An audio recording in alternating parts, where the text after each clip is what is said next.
अगर हम बात करें तो इस चैप्टर के यानी chemical bonding and molecular structure के बिल्कुल लास्ट टॉपिक पे पहुंच गए हैं। और लास्ट टॉपिक एंड थ्योरी जो हमारी है वो है मॉलिक्यूलर और वाइटल थ्योरी। इससे पिछली क्लास में यानी इससे पिछले टॉपिक में जो हमने थ्योरी पढ़ी थी उसका नाम था वीबीटी, वैलेंस बॉन्ड थ्योरी। अगर हम बात करें तो वैलेंस बॉन्ड थ्योरी में एक कमी रह गई थी, उसने मैग्नेटिक नेचर एक्सप्लेन नहीं किया था। स्पेशली अगर हम बात करें तो ऑक्सीजन का। अब सर ये मैग्नेटिक नेचर क्या होता है?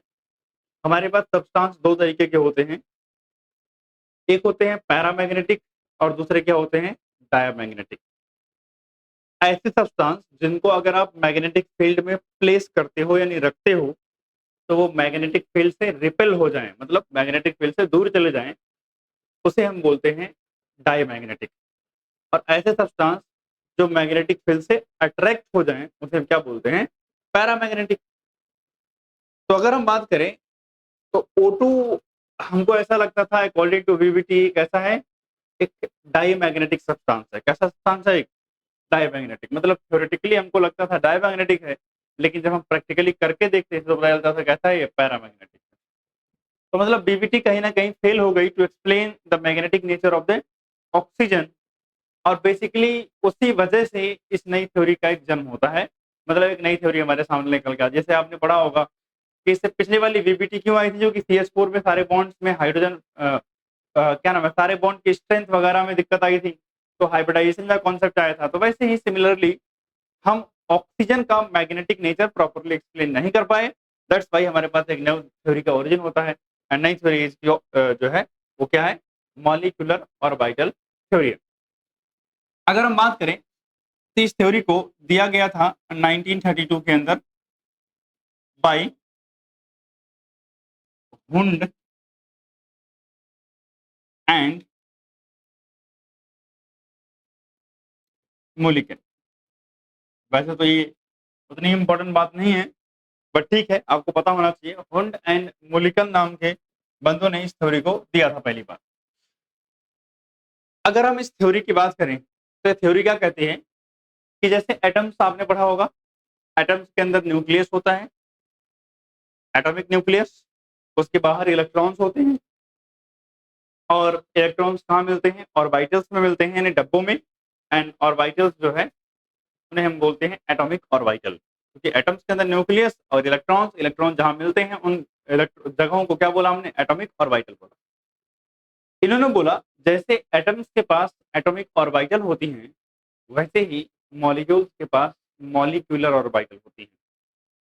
वैसे ही क्या होती हैं, मॉलिक्यूल्स के पास मॉलिक्यूलर ऑर्बिटल होती हैं। अब एक एटम के अंदर सेंटर में एक न्यूक्लियस, और उस न्यूक्लियस के चारों तरफ इलेक्ट्रॉन क्या कर रहा है, रिवॉल्व कर रहा है। और उसके पास जो है क्या है, ऑर्बिटल्स है जहां पर इलेक्ट्रॉन मौजूद है। ऐसे ही एक मॉलिक्यूल के अंदर एटलीस्ट दो न्यूक्लियस होंगे, क्योंकि एक मॉलिक्यूल कैसे बनेगा, लाइक अगर मैं S2 की ही बात कर दूं तो एटलीस्ट मुझे दो हाइड्रोजन चाहिए होंगे ना। सही बात है। तो इस हाइड्रोजन का अपना एक एटॉमिक ऑर्बिटल होगी, इस हाइड्रोजन की अपनी एक एटॉमिक ऑर्बिटल होगी। इसको अभी लिखना नहीं, मैं लिखवाऊंगा, ठीक है। एक हाइड्रोजन की एटॉमिक ऑर्बिटल इसकी होगी, अपनी इसकी एटॉमिक ऑर्बिटल होगी। जब ये दोनों एटॉमिक ऑर्बिटल एक दूसरे से कंबाइन कर जाती हैं तब जाकर के दो मॉलिक्यूलर ऑर्बिटल बनेंगे।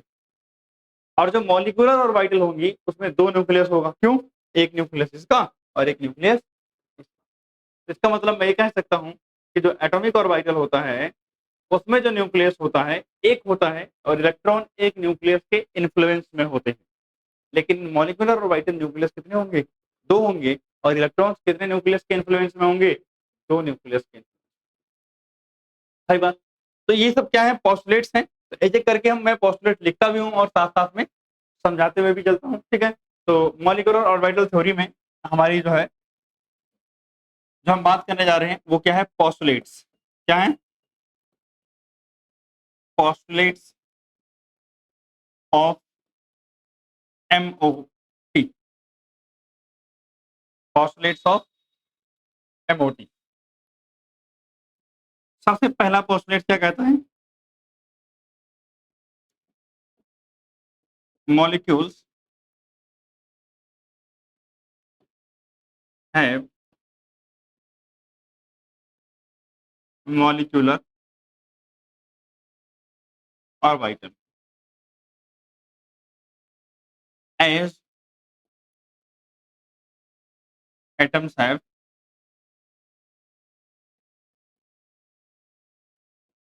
atomic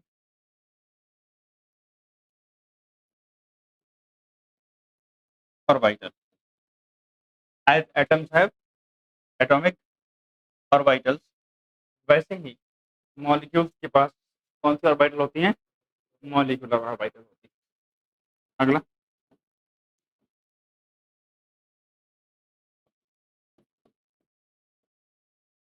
atomic orbital with similar energy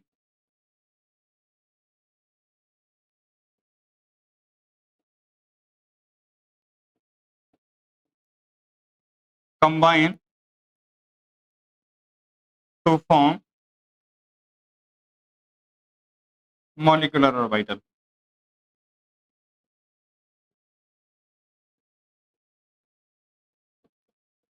combine to form molecular orbital मतलब एटॉमिक ऑर्बिटल के कॉम्बिनेशन से ही मॉलिक्यूलर ऑर्बिटल बनती हैं।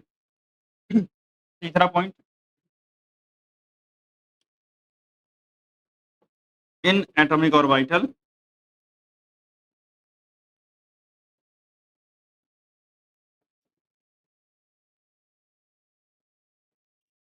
electrons are under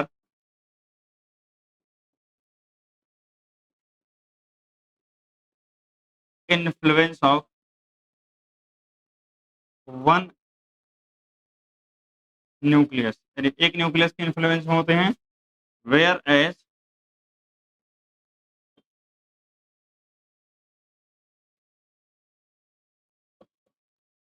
in molecular orbital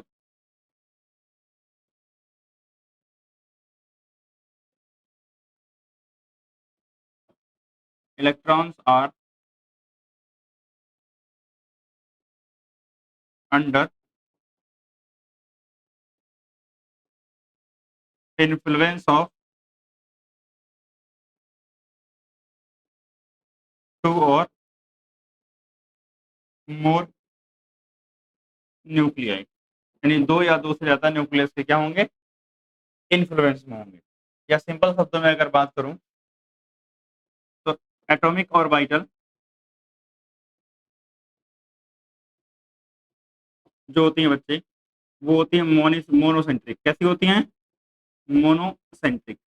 monocentric का मतलब इनको कंट्रोल करने वाला न्यूक्लियस कितने हैं? एक। अगर हम बात करें मॉलिक्यूलर ऑर्बिटल की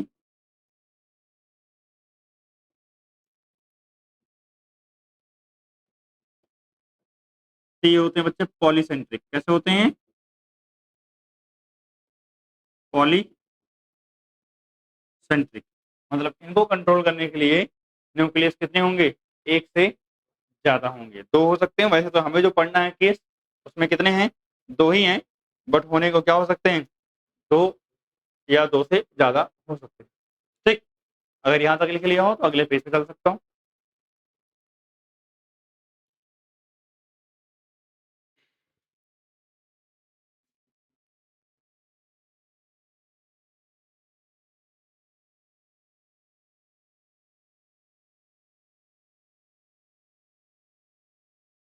चलो ठीक।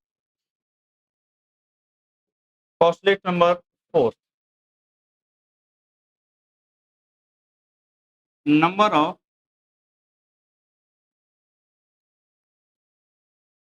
molecular orbital formed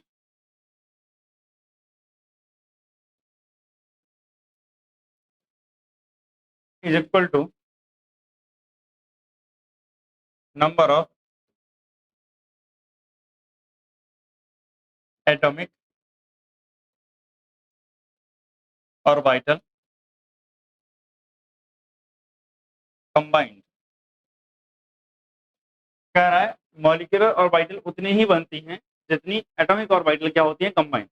अगर मान लिया दो एटॉमिक ऑर्बिटल कंबाइन हो रही थी तो 2 मॉलिक्यूलर बनेंगी, 4 एटॉमिक ऑर्बिटल कंबाइन होंगी तो 4 मॉलिक्यूलर बनेंगी। मतलब जितना कॉम्बिनेशन उतनी ही नई ऑर्बिटल आपको देखने को मिलेंगी। अगर हम बात करें तो यहाँ एक एग्जांपल से हम समझेंगे। Let if 2 atomic orbital combine, 2 atomic orbital combine, मान लेते हैं कि कितनी एटॉमिक ऑर्बिटल कंबाइन हुई हैं, 2। तो क्या होगा, मॉलिक्यूलर ऑर्बिटल के बारे में देखते हैं।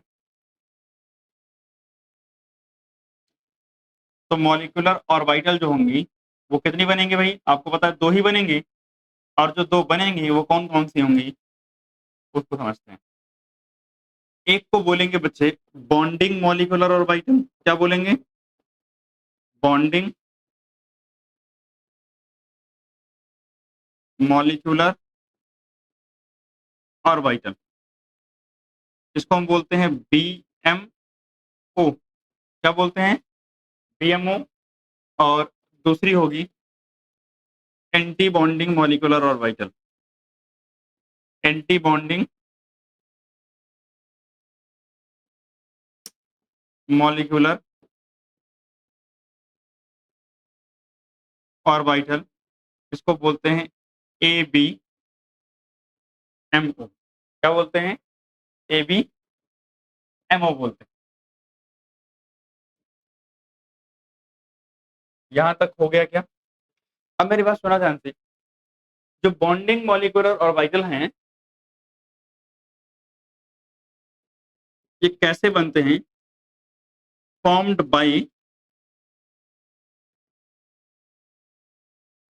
Constructive, form by constructive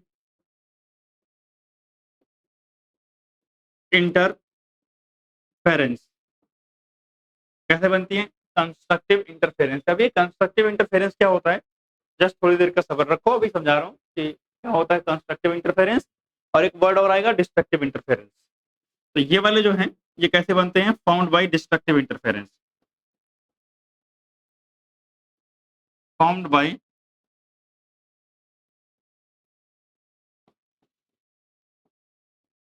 destructive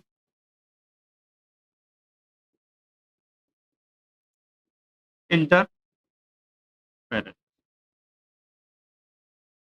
अगर हम बात करें तो इनकी क्या होगी, लो एनर्जी होगी, मतलब एनर्जी इनके पास क्या होगी, कम होगी।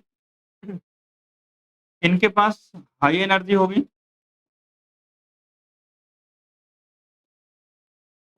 और आपको पता है अगर किसी के पास एनर्जी ज्यादा होना बचे तो उसकी स्टेबिलिटी कम होती है। क्या होती है कम, स्टेबिलिटी कम होती है। तो मतलब इनके पास है एनर्जी लो, तो इसकी स्टेबिलिटी क्या होगी, ज्यादा।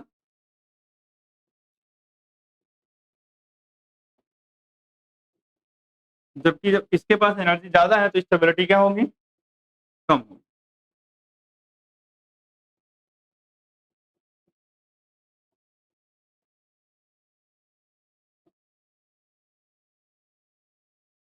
ठीक, तो ये हो गया हमारे पास बॉन्डिंग और anti bonding molecular orbital. Clear बात, हो गया। तो आगे बताना, आगे चलता हूँ।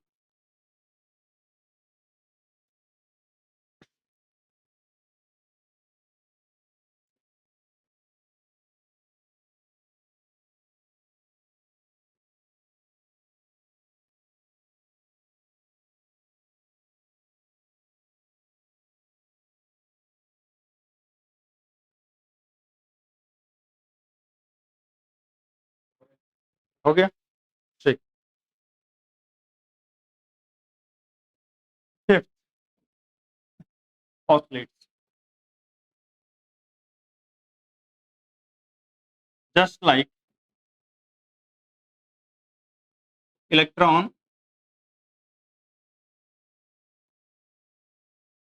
प्रोबेबिलिटी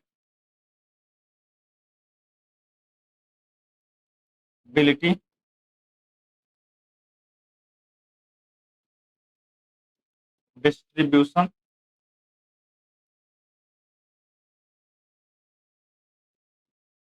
गिवन बाय न्यूक्लियस इन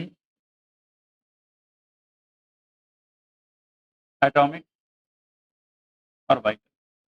मतलब सिंपल शब्दों में अगर बात करूं, तो अगर हम बात करें तो किसी भी एटम्स के अंदर इलेक्ट्रॉन्स कहाँ मिलते हैं? या न्यूक्लियस के चारों तरफ मिलेंगे। कहाँ मिलेंगे? न्यूक्लियस के चारों तरफ मिलेंगे। अच्छा, ये गिवन बाय नहीं, गिवन अराउंड लिख लेना इसको बस, given around.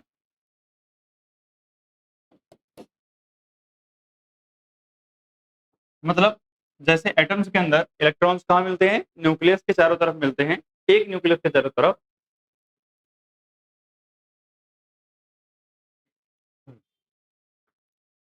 Similarly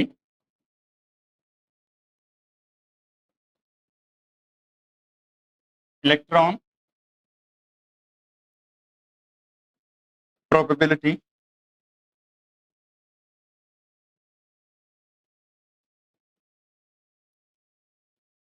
similarly electron probability distribution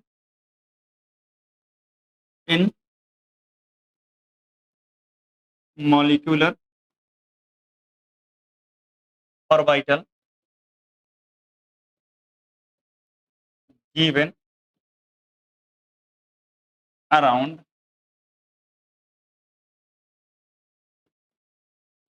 two nuclei और ग्रुप ऑफ न्यूक्लियाई।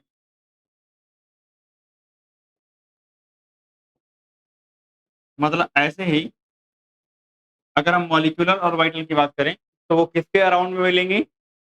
दो न्यूक्लियस या दो से ज्यादा न्यूक्लियस। भाई हमें जो पढ़ना है वो दो न्यूक्लियस वाला ही पढ़ना है, बट किसी भी मॉलिक्यूल के अंदर दो से ज्यादा न्यूक्लियस भी हो सकते हैं, तो उसके अराउंड में मिलेगी। इसके अलावा इंपॉर्टेंट बात, आपने किसी एटम के इलेक्ट्रॉनिक कॉन्फ़िगरेशन के लिए हुन्स रूल फॉलो करते थे, पॉलीज एक्सक्लूजन प्रिंसिपल फॉलो करते थे, सही बात है, आप बाउ प्रिंसिपल फॉलो करते थे। ये सब प्रिंसिपल जो है यहाँ पर अप्लाई होते हैं, ठीक है ना? तो 6 पॉइंट क्या कहता है? इलेक्ट्रॉनिक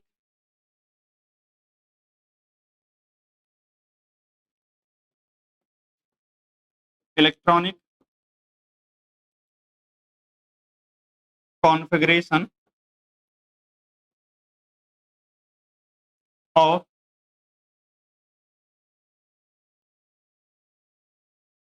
मॉलिक्यूल्स follows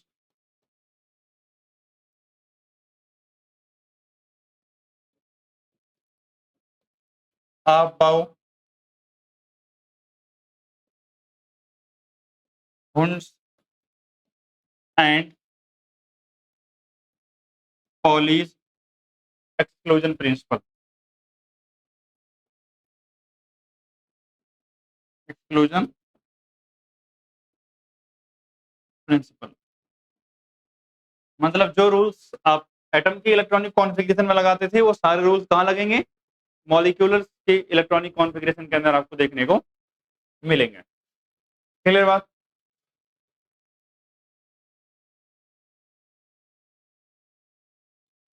यहां तक बात हो गई। तो ये सारे क्या थे? पॉस्टुलेट्स। क्या थे ये सब? पॉस्टुलेट्स थे किसके? एमओटी यानी मॉलिक्यूलर ऑर्बिटल थ्योरी के। पॉस्टुलेट्स का मतलब क्या क्या जंक्शन हम मान के चल रहे हैं। तो आपने समझा कि मॉलिक्यूल्स के पास मॉलिक्यूलर ऑर्बिटल होती हैं, molecular orbital atomic orbital combine करने से बनती हैं। इसमें न्यूक्लियस दो या दो से ज्यादा हो सकते हैं, और जो इलेक्ट्रॉन्स होंगे वो दो न्यूक्लियस के अराउंड में मिलेंगे। और ऑर्बिटल यहाँ जब बनेंगी, तो जितनी ऑर्बिटल एटॉमिक कंबाइन करेंगे उतने ही मॉलिक्यूलर बनेंगे। और यहाँ दो तरीके की एटॉमिक ऑर्बिटल होंगी, एक मॉलिक्यूलर बॉन्डिंग मॉलिक्यूलर ऑर्बिटल और एक एंटी बॉन्डिंग। उसमें हमने देखा बॉन्डिंग ज्यादा स्टेबल होती है, एनर्जी कम होती है, और एंटी बॉन्डिंग जो है वो कम स्टेबल होती है और उसकी एनर्जी क्या होती है? ज्यादा होती है। क्लियर मत? तो ये सारी बातें हमने समझी। अब हेडिंग डालेंगे linear combination of atomic orbital. Heading क्या डालना है? Linear combination of atomic orbital.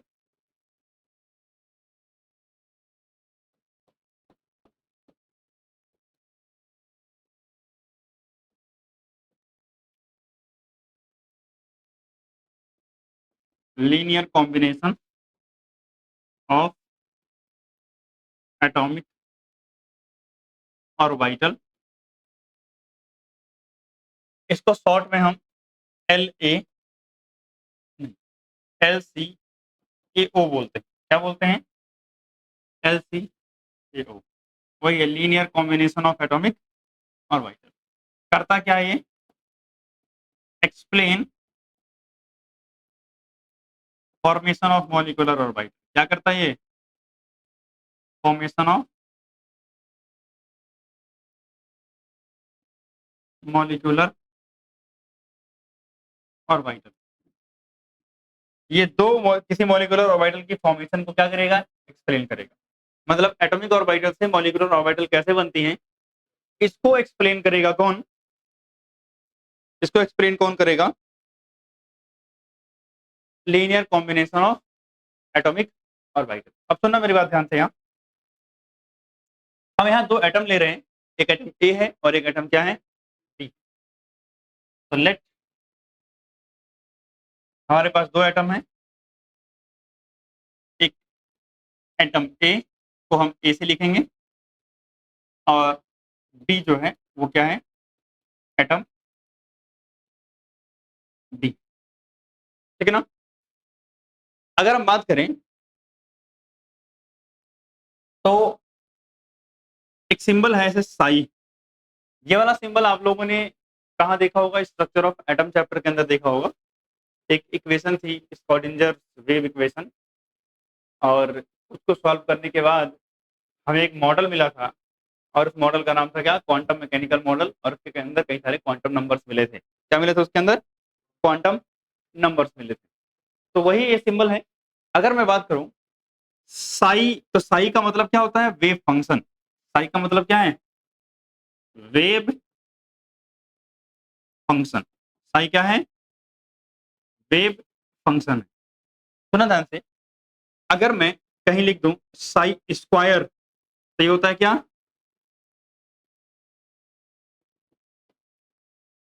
Probability density. क्या होता है ये? Probability density of electron. तो साई क्या है? Wave function. और साई स्क्वायर क्या होता है? Probability density. अच्छा, साई स्क्वायर प्रोबेबिलिटी डेंसिटी का मतलब क्या हुआ कि इलेक्ट्रॉन के मिलने के चांसेस कितने हैं। सही है ना? That is the probability density. वैसे तो हमारा काम ज्यादा साई स्क्वायर से नहीं है, लेकिन मैं कुछ चीजें आपको समझाना चाह रहा हूँ, इसलिए साई स्क्वायर का इस्तेमाल हम कर रहे हैं। सुनना मेरी बात ध्यान से। अगर मैं कहीं लिख दूं साई ए, तो क्या हो जाएगा? वेव फंक्शन ऑफ ए। क्या हो जाएगा? वेव फंक्शन ऑफ ए। और अगर मैं कहीं लिख दूं साई बी, तो इसको बोलते हैं wave function of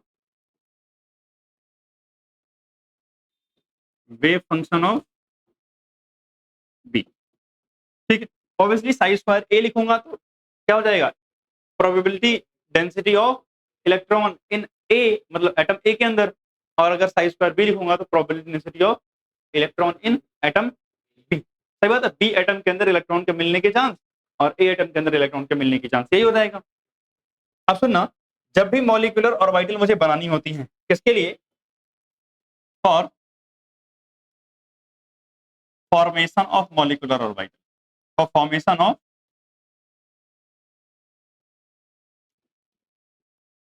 molecular orbital. अगर मॉलिक्यूलर ऑर्बिटल बनानी है तो आपको क्या करना है? इन वेव फंक्शन को ऐड कर देना है। सुना ध्यान से। क्या करना है? इन वेव फंक्शन को ऐड कर देना है। तो क्या बनेगा इधर देखना। MO stand for molecular orbital, और ए और बी तो मैंने पहले बता रखा है कि एटम है। तो मान लिया मैंने इन दोनों वेव फंक्शन को क्या कर दिया? ऐड कर दिया। मतलब साई ए कर दिया और प्लस साई बी कर दिया। तो जो ऑर्बिटल बनी है बच्चे, इसको बोलते हैं बॉन्डिंग मॉलिक्यूलर ऑर्बिटल। अच्छा, मैं इसका नाम BMO ही लिख देता हूँ। इसे क्या बोलते हैं? Bonding molecular orbital. और अगर मैं इसको सब्ट्रैक्ट कर दूं तो मुझे क्या बनेगा? ABMO मिलेगा, यानी एंटी बॉन्डिंग मॉलिक्यूलर ऑर्बिटल मिलेगा। तो आपके बात समझा कि वेव फंक्शन को ऐड और सब्ट्रैक्ट करने से ऑर्बिटल मिल रही है, बॉन्डिंग एंड एंटी बॉन्डिंग। अगर वेव फंक्शन को ऐड कर रहे हैं तो कौन सी ऑर्बिटल मिलेगी? बॉन्डिंग। और अगर वेव फंक्शन को सब्ट्रैक्ट कर रहे हैं तो क्या मिलेगी, एंटीपोनी। अब सुनना, जब वेव फंक्शन को ऐड करते हैं बच्चे तो इसको बोलते हैं कंस्ट्रक्टिव इंटरफेरेंस। क्या बोलते हैं इसको हम, कंस्ट्रक्टिव इंटरफेरेंस। जबकि जब हम सब्ट्रैक्ट करते हैं तो इसको क्या बोलते हैं, डिस्ट्रक्टिव इंटरफेरेंस। अब रही बात, मैं इसको थोड़ा सा वेव के फॉर्म में समझाना चाहूंगा। एक बात आप मुझे बताओ, बस सिंपल सा, अगर हम बात करें क्वांटम थ्योरी की, जो कि हमने चैप्टर नंबर 2 में पढ़ा था, तो क्वांटम थ्योरी कहती है कि इलेक्ट्रॉन क्या है, वेव है। और वेव कैसी दिखती है, सही बात है, वेव तो ऐसी दिखती है ना। अब आपको पता है इस वेव का ये वाला क्या है, इसको बोलते हैं एम्पलीट्यूड। क्या बोलते हैं इसको हम, एम्पलीट्यूड। तो मैं कह रहा हूं अगर ये एक वेव है, अगर ये क्या है, एक वेव, और इसका वेव फंक्शन क्या है, साई ए है, पहली वेव।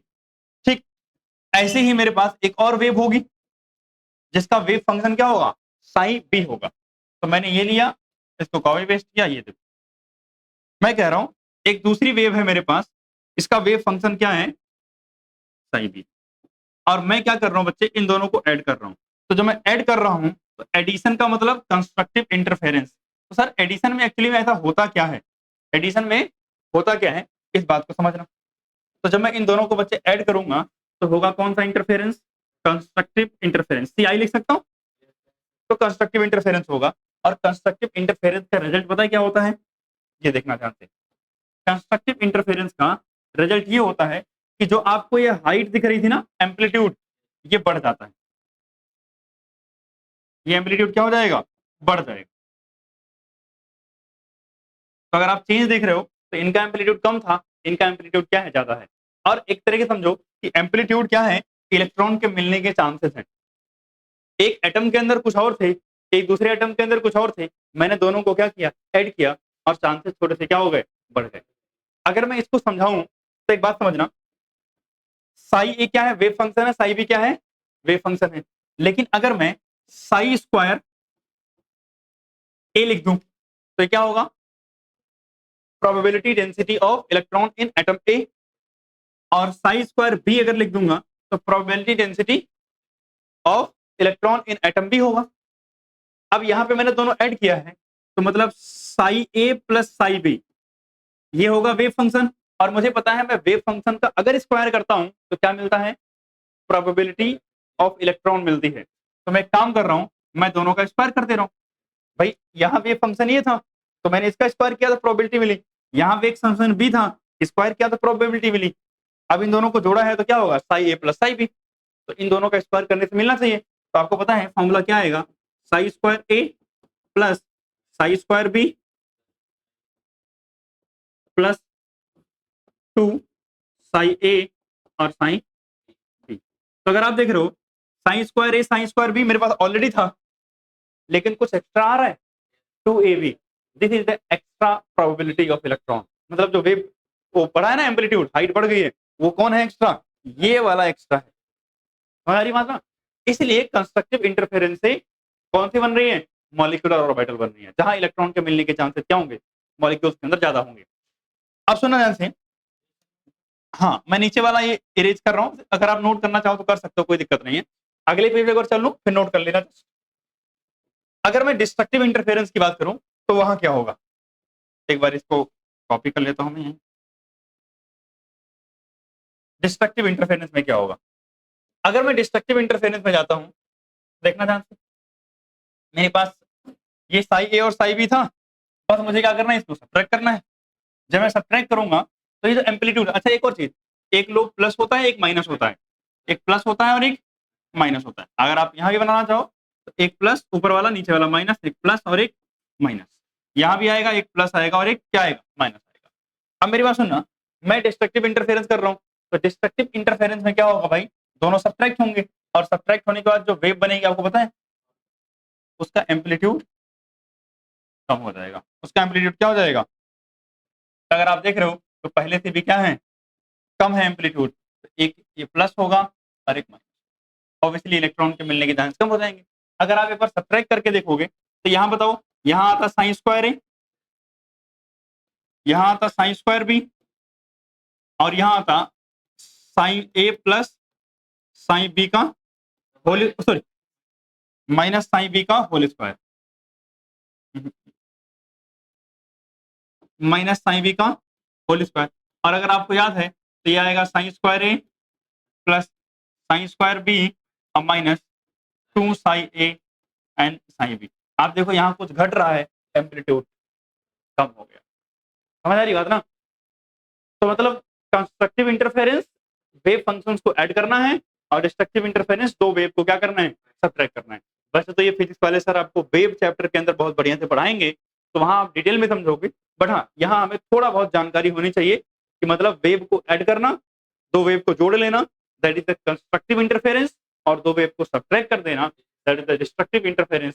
कंस्ट्रक्टिव इंटरफेरेंस से बॉन्डिंग मॉलिक्यूलर ऑर्बिटल बनती है और डिस्ट्रक्टिव इंटरफेरेंस से एंटी बॉन्डिंग मॉलिक्यूलर ऑर्बिटल बनती है। मैं पीछे कर दे रहा हूँ, नोट डाउन करो, फिर आगे चलता हूँ। तो अगर हम आगे बात करें बच्चे, तो हमारे पास जो मॉलिक्यूलर ऑर्बिटल होंगी,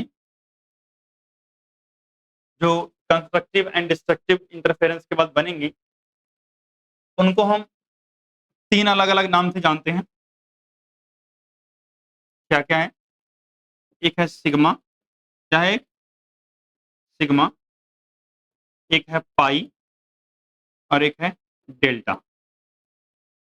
ठीक, सिग्मा जो होता है ये वाला सिंबल होगा, पाई का सिंबल ये वाला लगाएंगे, और डेल्टा का सिंबल ऐसे एस टाइप का लगाते हैं ना। अगर हम बात करें delta not in syllabus,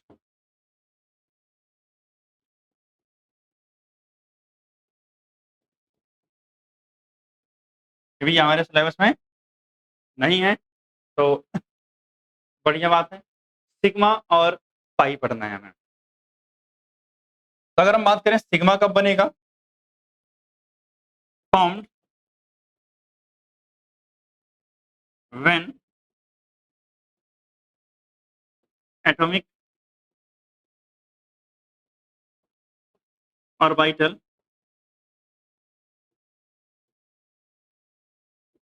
symmetrical to bond axis, symmetrical to bond axis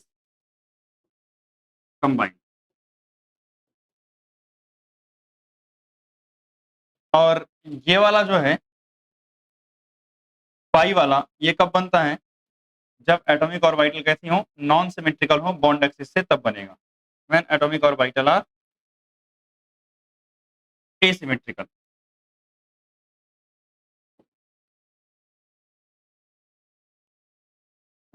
क्या हो? एसिमेट्रिकल हो तो बॉन्ड एक्सिस तब बन जाएगा पाई बॉन्ड। अब ये सिमेट्रिकल एसिमेट्रिकल का मतलब क्या होता है, सुना ध्यान से, एक इंपॉर्टेंट बात यहाँ लिखोगी, नोट करके लिख रहा हूं। Inter nuclear axis, inter nuclear axis या फिर bond axis is considered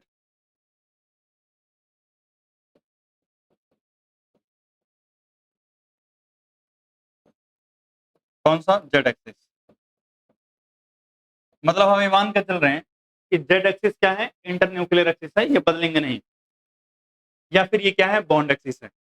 inter nuclear axis या बॉन्ड एक्सिस इसको बोलते हैं जिस एक्सिस पर कहीं दो ऑर्बिटल आके ओवरलैप करते हैं। जैसे मेरे पास तीन एक्सिस हैं, एक्स है, वाई है और जेड है, और लेट्स से मैं मान लेता हूँ कि ये मेरे पास दो ऑर्बिटल हैं, और ये दोनों ऑर्बिटल अगर एक्स एक्सिस पे जाके ओवरलैप कर रही हैं, तो उसे मैं क्या बोलूंगा, इंटर न्यूक्लियर एक्सिस। यानी जिस एक्सिस पर दोनों जाके कंबाइन करती हैं उस एक्सिस को क्या बोलते हैं, इंटर न्यूक्लियर एक्सिस या बॉन्ड एक्सिस। और बॉन्ड एक्सिस मेरे पास कौन है, जेड है, ये हमेशा मान के चले, तीन एक्सिस है, एक्स वाई जेड, और जेड को हम बॉन्ड एक्सिस मान के चल रहे हैं।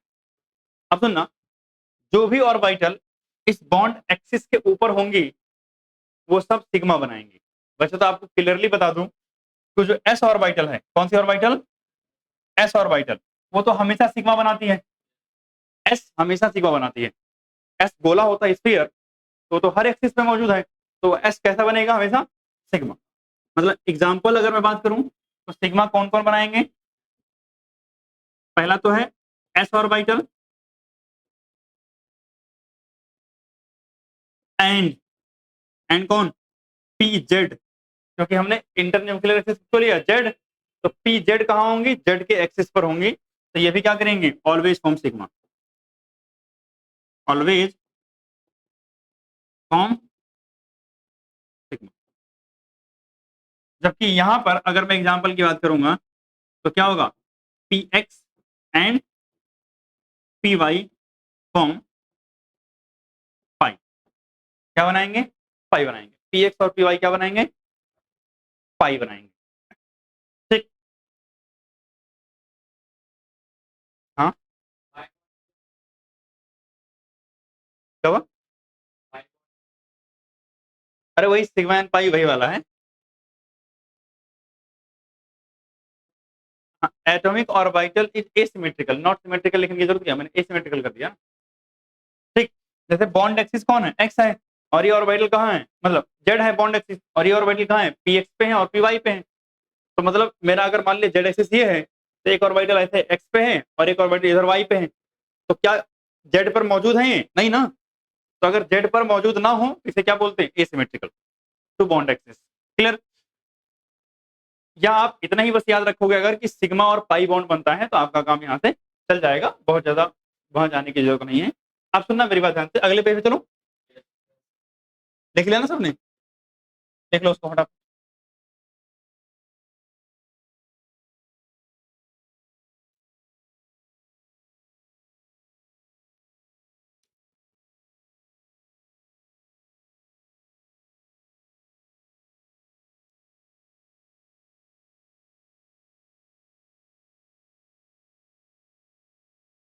ठीक हो गया, चलो।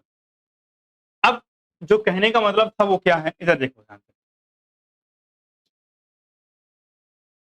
जैसे मान लिया ये मेरे पास क्या है,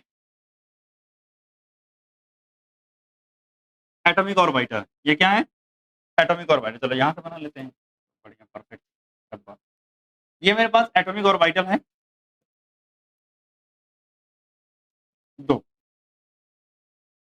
और मैं मान लेता हूं कि ये मेरे पास जो ऑर्बिटल है ये क्या है, 1s है, और ये भी क्या है, 1s, ठीक है। और मैंने बोला है जब एटॉमिक ऑर्बिटल कंबाइन करते हैं तो क्या बनता है, मॉलिक्यूलर ऑर्बिटल। दो ऑर्बिटल कंबाइन कर रही हैं तो दो मॉलिक्यूलर ऑर्बिटल बनेंगी, तो इसको कैसे बनाते हैं इसको समझना है।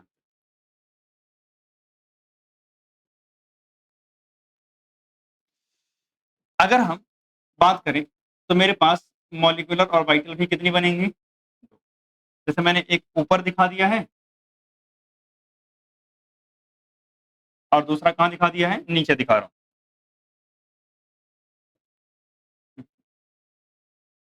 अब ये ऊपर और नीचे क्यों दिखा रहा हूं ये भी आप समझ जाओगे, यहां बात करते हैं,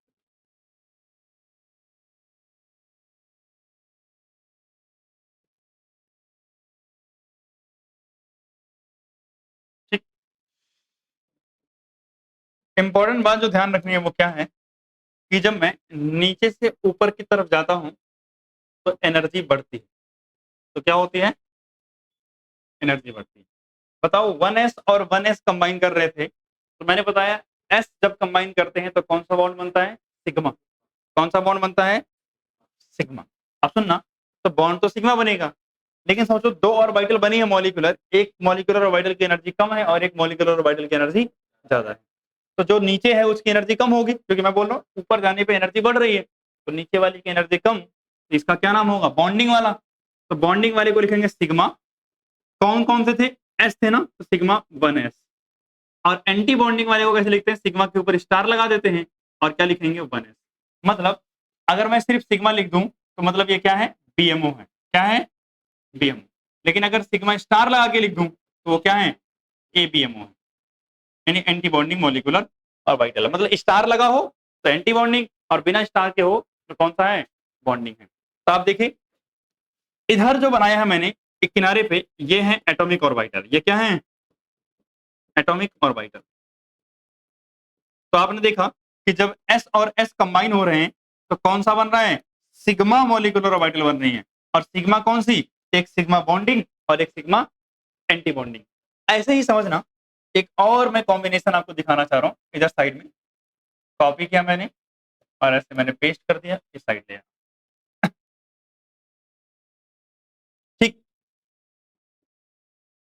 एक बना रहा हूं अभी और पाई वाला, उसके बाद फिर आगे चल के तो मैं सारा ही बनाऊंगा एनर्जी लेवल डायग्राम के अंदर। ठीक,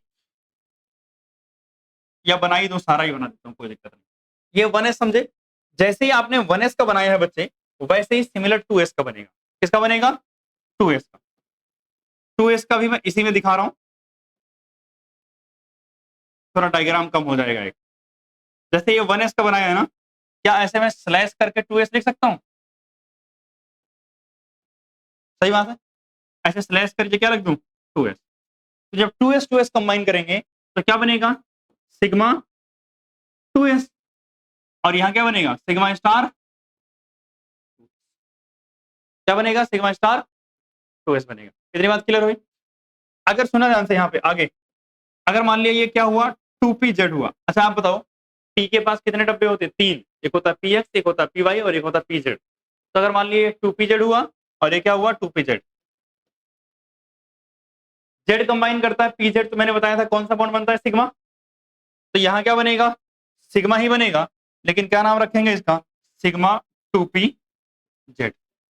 यहां भी कौन सा बनेगा, सिग्मा बनेगा, लेकिन नाम सिग्मा स्टार बनेगा। और क्या नाम रखेंगे, सिग्मा स्टार 2pz। मतलब ऊपर वाला एंटी बॉन्डिंग और नीचे वाला क्या है, बॉन्डिंग है। और समझना अभी, एक बार देख लो। अब एक बार हम पाई वाला देख लेते हैं। किसका देख लेते हैं, पाई वाला। पाई कौन बनाता है बताओ, 2px और 2py बनाएंगे। तो मान लिया ये क्या है, 2px है या फिर क्या है, 2py है। क्या है, 2px है और 2py है। ये क्या है, 2px है और ये क्या है, 2py है। मतलब दोनों में से कोई भी हो सकता है। तो अगर ये कंबाइन करेंगे तो क्या बनता है, पाई बनता है।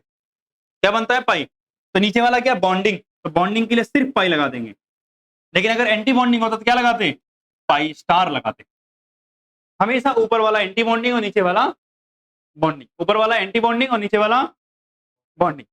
अगर हम बात करें पाई की, तो ये कौन सा कंबाइन किया, 2px, तो पाई 2px नाम होगा, या फिर हो सकता है पाई 2py नाम हो। ऐसा पाई स्टार 2px हो सकता है और यह हो सकता है पाई स्टार 2py। क्लियर बात। तो इस तरीके से अगर आपने देखा तो मैं टोटल बॉन्डिंग ऑर्बिटल लिखूं, सुना ध्यान से, BMO यानी बॉन्डिंग मॉलिक्यूलर ऑर्बिटल कौन कौन सी बनी है। एक तो बना है सिग्मा 1s, ठीक। एक बनेगा आपका सिग्मा 2s, एक बनेगा सिग्मा 2pz। यही तो बनेगा सिग्मा वाले बॉन्डिंग। और अगर मैं एंटी बॉन्डिंग की बात करूं, एंटी बॉन्डिंग मॉलिक्यूलर ऑर्बिटल। अच्छा, सिग्मा के बन गए, पाई वाला पे तो लिख दो यहीं पे। एक मिनट जस्ट थोड़ा इधर करते हैं। पाई के कौन से बने हैं बॉन्डिंग वाले, पाई 2px बना है और एक क्या बना है, पाई 2py। ये सब बॉन्डिंग है क्योंकि स्टार नहीं लगाया किसी पे। देख लो स्टार्टिंग से, यहां से सिग्मा 1s 2s हो गया, यहां से सिग्मा 2pz हो गया और यहां से सिग्मा 2px या 2py हो गया। ये सारे के सारे क्या है, बॉन्डिंग है। एंटी बॉन्डिंग मॉलिक्यूलर ऑर्बिटल के नाम देखते हैं कौन कौन से बने हैं। तो पहला तो है क्या, सिग्मा स्टार 1s, फिर क्या होगा सिग्मा स्टार 2s, फिर सिग्मा स्टार 2pz, फिर क्या होगा पाई स्टार 2px, फिर क्या होगा पाई स्टार 2py। मतलब ये हो गए मेरे पास बॉन्डिंग और एंटी बॉन्डिंग मॉलिक्यूलर ऑर्बिटल के नाम जो हमें पढ़ने हैं। कैसे कैसे बन रहे, ये बात समझ में आ रही है कि नहीं। कि जब देखो ध्यान से, एक एटॉमिक ऑर्बिटल इधर थी, एक इधर थी, दोनों कंबाइन हुए तो मुझे पता है दो मॉलिक्यूलर ऑर्बिटल बनेंगे। एक की एनर्जी कम होगी और एक की एनर्जी ज्यादा होगी। जिसकी एनर्जी कम है, ऑब्वियसली मैं कह रहा हूँ जब ऊपर एनर्जी बढ़ रही है तो उसको नीचे लाना पड़ेगा। तो नीचे बनाया और एक डब्बे को कहाँ बनाया, ऊपर बनाया। जिसको ऊपर बनाया है वो एंटी बॉन्डिंग है, जिसको नीचे बनाया है वो बॉन्डिंग। एस वाले सारे क्या बनाएंगे, सिग्मा। और जेड वाला क्या बनाएगा, सिग्मा। रेस्ट ऑल बाकी सारे क्या बनाएंगे, पाई। क्या बनाएंगे, पाई। डेल्टा हमारे सिलेबस में है नहीं, तो एक काम करो, आप फटाफट इसको बना लो, उसके बाद आगे चलते हैं। अब देखो ध्यान से, अभी तक हमने जो पढ़ा वो डब्बे के फॉर्म में पढ़ा, मतलब एटॉमिक ऑर्बिटल। अब इसी बात को हम समझने जा रहे हैं जो ऑर्बिटल एक्चुअली में दिखती है वैसे। आपको पता है ऑर्बिटल एस वाली कैसे दिखती है, स्फेरिकल, ये मैंने लिया और दूसरा लिया, मतलब दो एस है। आपको पता है, देखो मैं बहुत सारे डायग्राम नहीं बनाऊंगा, क्योंकि जैसा 1s का रहेगा वैसा ही 2s का रहेगा, तो 1s का अगर हम बना ले रहे हैं तो मतलब 2s का सेम आएगा। तो अगर हम बात करें, लेट से हम मान लेते हैं ये क्या है, 1s है और ये भी क्या है, 1s।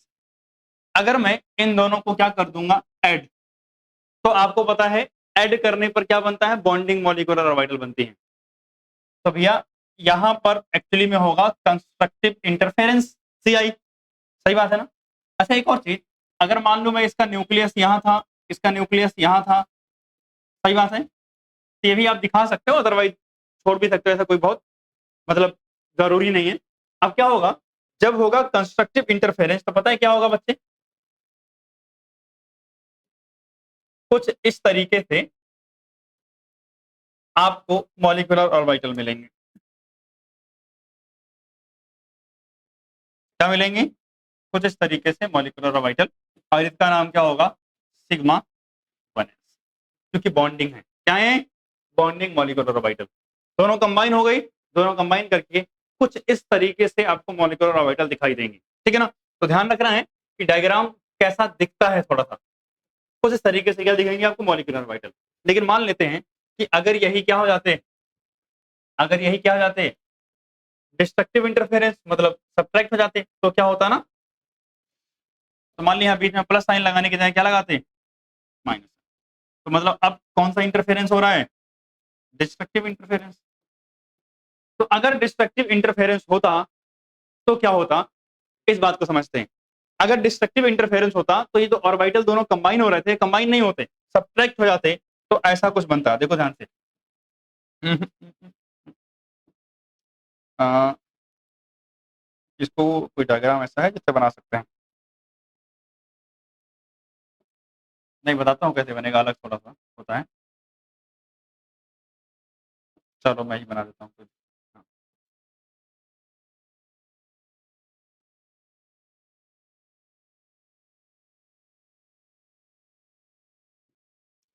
कुछ, हाँ, प्लस माइनस, और ये बीच में गैप आ जाता है, ये बीच में क्या आता है, गैप।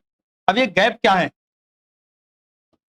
इस गैप को अगर हम बोले बच्चे, तो ये वो जगह है जहां पर इलेक्ट्रॉन बिल्कुल ही नहीं मिलते। तो सुना ध्यान से, यहाँ पर कहीं पर कोई गैप नहीं है, मतलब इलेक्ट्रॉन इस पूरे सर्कल के अंदर हर जगह है, लेकिन जब कहीं बीच में गैप आ जाए तो इसका मतलब ये वो जगह है जहां इलेक्ट्रॉन नहीं मिलते, और जहां इलेक्ट्रॉन नहीं मिलते ना, उसे बोलते हैं नोड। क्या बोलते हैं उसे हम, नोड। क्या बोलते हैं उसको हम, नोड। तो अगर मैं बोलूं तो यहां मेरे पास नोडल प्लेन कितने हैं, एक।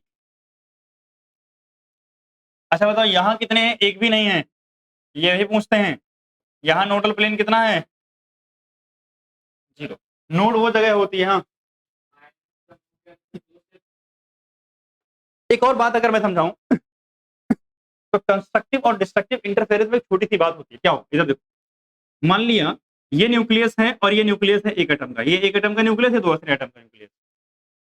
इस न्यूक्लियस के चारों तरफ इसके इलेक्ट्रॉन होते हैं, लेकिन जब मॉलिक्यूलर ऑर्बिटल बनती है ना, तो क्या होता है, सुनना जानते हैं, ये दोनों न्यूक्लियस किसके हो जाएंगे, मॉलिक्यूल्स के। भाई दोनों न्यूक्लियस किसके हैं, मॉलिक्यूल के।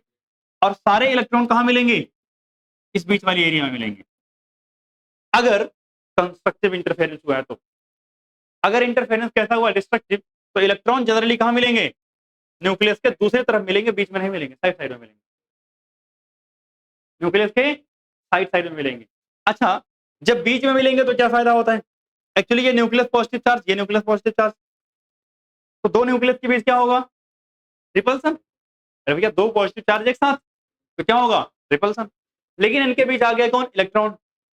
अब समझ रहे हो ना, इलेक्ट्रॉन पे नेगेटिव चार्ज, दोनों ने कहा यार इलेक्ट्रॉन को अट्रैक्ट करते हैं, आपस की लड़ाई छोड़ देते हैं, ठीक है। तो इलेक्ट्रॉन को अट्रैक्ट करने में लगे होते हैं, इसलिए रिपल्सन क्या होता है, कम। और आपको पता है जहां रिपल्सन कम वहां स्टेबिलिटी ज्यादा होती है, इसलिए जब ये बीच में होंगे मॉलिक्यूलर ऑर्बिटल बनेगी, रिपल्सन कम होगा, स्टेबिलिटी ज्यादा होगी, एनर्जी कम होगी। क्लियर बात है ना। और यहां पर क्या होगा कि इलेक्ट्रॉन क्लाउड क्या हो जाएंगे, किनारे किनारे पे चले जाएंगे। तो नोडल प्लेन यहाँ कितना मिला, 1, और यहाँ कितना मिला, 0। अब आते हैं आगे। अगर मैं आगे आऊं तो मेरे पास अगला है कि भैया कौन सी ऑर्बिटल कंबाइन कर रही हूँ, पी। कौन सी कंबाइन कर रही हूँ, पी कंबाइन कर रही हूँ। अब पी में मेरे पास 2 ऑप्शन था, या तो पी एक्स हो, पी वाई हो, और पी जेड हो। तो आपको पता पी जेड सिग्मा बॉन्ड बनाती है, तो मैं पहले पी जेड का बता रहा हूँ ताकि सिग्मा बॉन्ड यहाँ खत्म हो जाएगा। तो अगर मैं पी जेड का बताऊं तो ध्यान से समझना कैसे कॉम्बिनेशन करना है। तो थोड़ा सा ऊपर करते हैं। आप मुझे बताओ, इसका मैं नाम रख रहा हूं क्या, पी जेड। क्या नाम रख रहा हूं, पी जेड। ऑब्वियसली कौन सा होगा, 2 पी जेड होगा। अब ऐसे ही एक और होगी ऑर्बिटल, होगी ना। और अगर इन दोनों को ऐड कर दूं, कंस्ट्रक्टिव इंटरफेरेंस हो जाए, क्या हो जाए, कंस्ट्रक्टिव इंटरफेरेंस, तो पता है क्या होगा, टॉफी बन जाएगी। क्या बन जाएगी, टॉफी। टॉफी बनाने आता है, बस वही बना देना है, और नहीं आता तो सीख लो टॉफी बनाना। देखो ऐसा होगा, ये टॉफी का सेंटर वाला पोर्शन, और आपको पता है क्या है ये, टॉफी। तो जब इसका नाम क्या होगा, sigma 2p Z.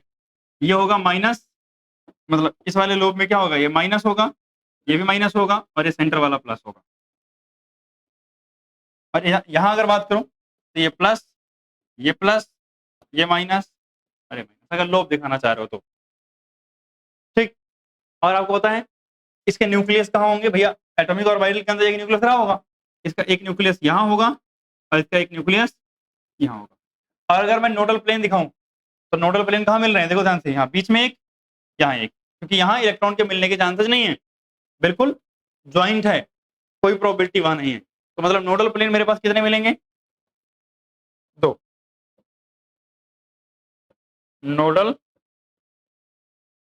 Plane is equal to कितने हैं यहाँ, तो नोडल प्लेन मतलब जहां पर इलेक्ट्रॉन के मिलने के चांसेस 0 होते हैं उसे नोडल प्लेन बोलते हैं, और ऑर्बिटल उसे बोलते हैं जहां इलेक्ट्रॉन के मिलने के चांसेस मैक्सिमम होते हैं। सही बात है। अब सोचो इसका क्या हो रहा हो, डिस्ट्रक्टिव इंटरफेरेंस, तो ऐसे केस में क्या होगा, ये देखना, नीचे किया इसको। अब हमें पता है इस पे लगेगा स्टार, सही बात है, और यहां लगेगा एक कौन सा साइन, माइनस का साइन। सही बात है, यहाँ क्या लगेगा, माइनस का साइन लगेगा। अब ये जो ट्रॉफी बनी थी इसको थोड़ा सा उल्टा करना है, कैसे,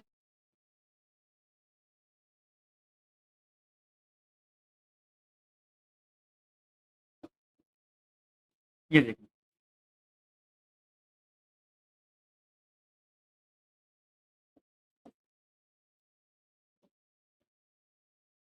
कॉपी पेस्ट, इसको इधर, और इसको ऐसे फ्लिप, ठीक, इस तरीके से।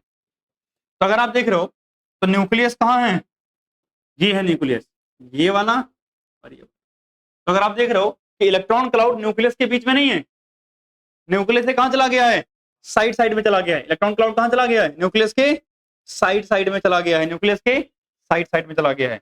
अब अगर मैं यहां बात करूं तो अगर आप लिखना चाहते हो लोब में तो एक प्लस होगा, ये माइनस, मतलब दूसरा वाला ये क्या हो जाएगा, माइनस हो जाएगा, ये दूसरा वाला फिर से प्लस, और ये माइनस। और अगर आप यहाँ नोडल प्लेन ढूंढोगे तो नोडल प्लेन कहाँ कहाँ मिल रहे हैं, मार्क करता हूँ, रुको, रेड।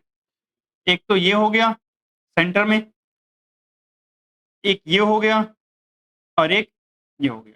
मतलब कितने आ गए total, nodal plane is equal to. अगला चलो पाई वाले पे, या ये बना लो पहले एक बार, फिर चलता हूँ पाई वाले पे। किस पे,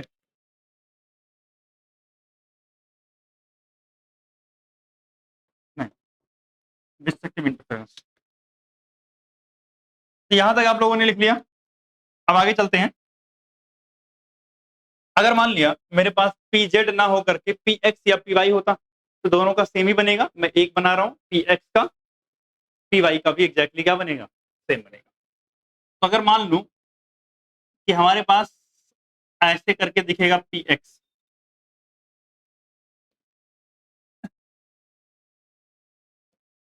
इसको इधर ले गए। अगर मान लिया इन दोनों को ऐड करते हैं तो होगा कौन सा इंटरफेरेंस, कंस्ट्रक्टिव इंटरफेरेंस। और आपको पता है कैसे बनेंगे ये लोग, देखना चाहते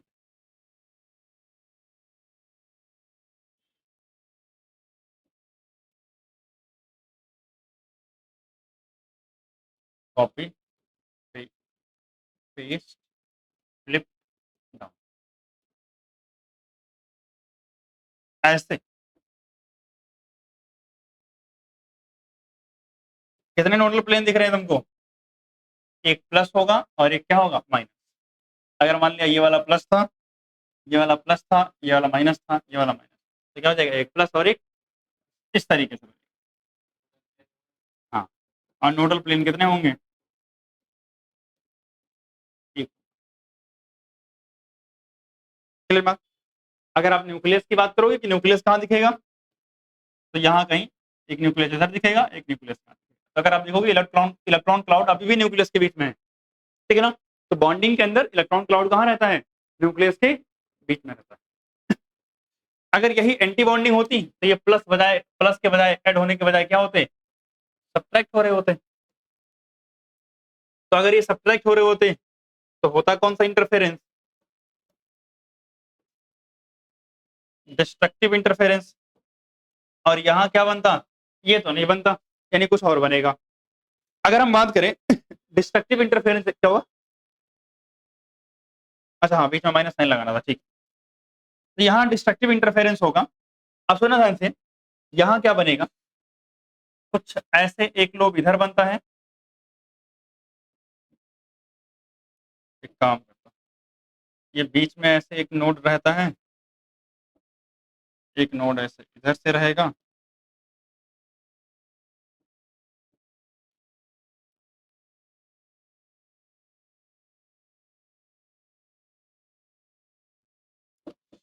और जो ऑर्बिटल बनेगी वैसे एक डब्बा इधर बन जाएगा, एक डब्बा इधर बन जाएगा, एक डब्बा इधर बन जाएगा, एक डब्बा इधर। इसमें अगर एक पे प्लस है तो ये माइनस होगा, अगर ये माइनस है तो ये। तो अगर आपको मैंने लाइन नोड बना ही दिया है, तो अगर आप देखोगे तो नोड कितने आपको दिख रहे हैं, कितने नोड दिख रहे हैं आपको, दो नोड, ठीक है ना। मतलब नोडल प्लेन कितने हो गए मेरे पास, दो। Nodal plane is equal to कितना हो गया। इसमें अगर मैं बात करूं तो न्यूक्लियस कहाँ होगा, एक इधर होगा और एक इधर होगा, क्या, नहीं नहीं, इस साइड। दोनों देखो न्यूक्लियस से दूर हैं, बीच में नहीं है न्यूक्लियस के। जो इलेक्ट्रॉन क्लाउड है वो कहाँ है, न्यूक्लियस के साइड साइड में, बीच में नहीं है, एंटी बॉन्डिंग है। और इसका नाम क्या पड़ेगा, अच्छा ऊपर वाले का नाम नहीं लिखा, इसका नाम क्या लिखते हैं, पाई। और ये क्या है, टू पी एक्स, क्या है, टू पी एक्स। यहाँ भी टू लगा दो, यहाँ भी टू, यहाँ भी टू, और यहाँ भी। और ये क्या बनता है, पाई स्टार टू पी। तो दो न्यूक्लियस यहाँ बनाए, एक इधर एक इधर, इधर भी दो बनाए हैं, दो ही तो बनाए हैं, एक यहाँ है और एक यहाँ है न्यूक्लियस। तो ऐसे ही सिमिलर किसका बनेगा, वाई का भी बनेगा। किसका बनेगा, वाई का। अब एक बार एनसीईआरटी में जो बना रखा है डायग्राम वो देख लेते हैं, फिर आगे चलते हैं चैप्टर के, मतलब लगभग टॉपिक के एंड में पहुंचेंगे। तो अगर हम एनसीईआरटी की बात करें तो एनसीईआरटी में फिगर बना रखा है। अगर आप देखो वही वन एस कंबाइन किया, sigma one s, sigma star one s और sigma one s. P z और पी जेड कंबाइन किया, sigma p z, sigma star two p z. P x और पी एक्स को कंबाइन करा के दिखाया, आपको पता सिमिलर वाई का भी होगा, तो ये भी बनवा दिया मैंने। अब यहाँ आते हैं, वन एस सब्ट्रैक्ट हुए, लाइन एक नोडल प्लेन और दोनों साइड में डब्बे, ठीक है ना। क्या हुए, दोनों ऐड हुए तो ये वाला केस बना, पीजेड पीजेड सिग्मा वाला, ये सब्ट्रैक्ट हुए, ध्यान रखना एंटी बॉन्डिंग है, और ये ऐड हुए तो ये टॉपी बनी बॉन्डिंग वाली। और अगर हम बात करें पीएक्स, देख लो 4 लोग, एक न्यूक्लियस इधर, एक न्यूक्लियस ऊपर, एक इधर एक इधर, और एक लाइन अगर यहाँ से खींच लो जैसे हमने बनाया वही बन जाएगा। तो ये डायग्राम है जो एनसीईआरटी में बना रखा है, यही सारी बातें हमने अभी समझी हैं। क्लियर बात, यहाँ तक आप लोगों को समझ में आ गया, कोई समस्या कोई दिक्कत नहीं, ठीक है। अब जो है चलते हैं, फिर डालेंगे इलेक्ट्रॉनिक कॉन्फ़िगरेशन। इलेक्ट्रॉनिक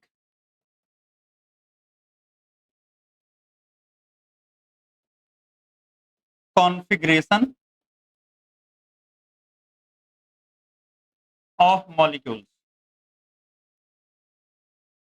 इससे पहले हम एटम्स की करना सीख चुके हैं स्ट्रक्चर ऑफ एटम के अंदर। आज हमें जो सीखना है वो किसकी इलेक्ट्रॉनिक कॉन्फ़िगरेशन सीखनी है, मॉलिक्यूल। यहाँ हमारे पास 2 केस हैं बच्चे, कितने केस, 2 केस। यानी इलेक्ट्रॉनिक कॉन्फ़िगरेशन के लिए 2 सिचुएशन पढ़नी है, पहला है केस 1 और दूसरा क्या है, केस 2। सुना मेरी बात ध्यान से। यहाँ जो पहला है वो है केस 1, और ये किसके लिए है, फॉर O2 एंड F2, या फिर फॉर ग्रेटर देन 14 इलेक्ट्रॉन्स।